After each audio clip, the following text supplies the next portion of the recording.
భగవద్గీతలో స్థితప్రజ్ఞుడు ప్రస్తావన ఉంటుంది.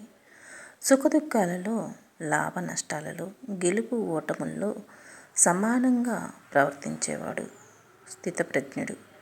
దుఃఖంలో ఉద్యోగం చూపనివాడు, సుఖాల పట్ల ఆసక్తి ఉన్నవాడు, అనురాగం, భయం, క్రోధం తదితరాలకు లోను కానివాడు స్థితప్రజ్ఞుడు అన్నది శ్రీకృష్ణుడి సందేశం.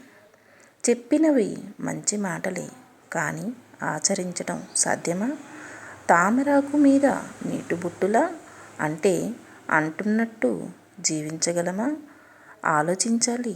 మనం అనేక పనులు చేస్తాం, వాటి ఫలితాలను ఆశిస్తాం.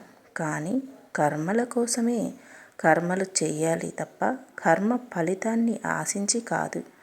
నీతి కోసమే నీతి మార్గాన నడవాలి. నీతి ఫలితం నీతి మాత్రమే విద్యుక్తి ధర్మం. కుటుంబ సామాజిక బాధ్యతల ప్రకారం మనం మన కర్మలను చేస్తూ పోవాలి. వచ్చిన ఫలితాన్ని యథాతథంగా స్వీకరించాలి. జీవితాన్ని ఎదుర్కొనే మేలైన పద్ధతి ఇది. రాగద్వేషాలకు లోను కాకూడదు. ఈ గుణాన్ని ప్రయత్నపూర్వకంగా సాధించాలి.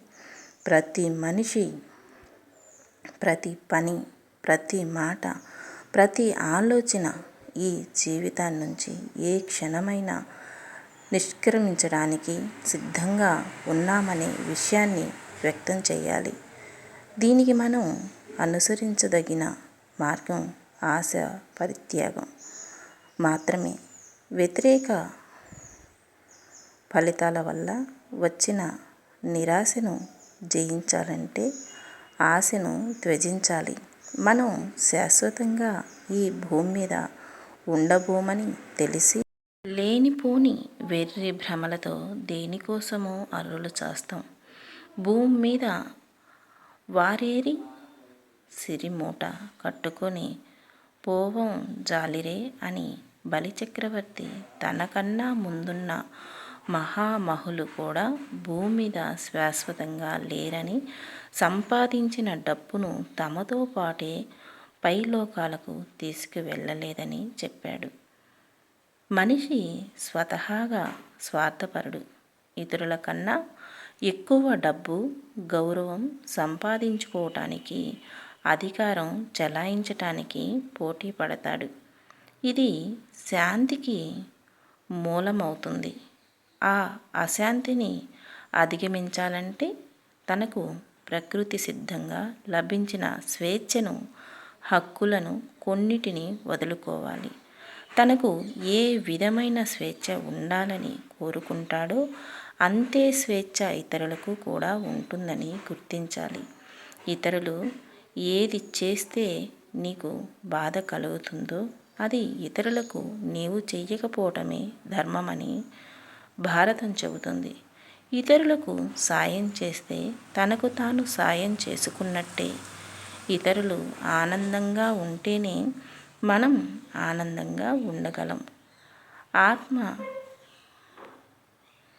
తత్వర భూతాన్ని అనుకోవటంలో గొప్పేమీ లేదు. ఎందుకంటే అన్ని ప్రాణుల్లో ఉన్న తన ఆత్మను దర్శించుకోవటమే ఇందులో ఇమిడిన సూత్రం. ఈ అర్థం చేసుకున్న రోజు వైయక్తిక సుఖంలోనే సామూహిక సుఖం ఉందని, సామూహిక సుఖంలోనే వ్యక్తిగత సుఖం ఉందని గుర్తిస్తాం.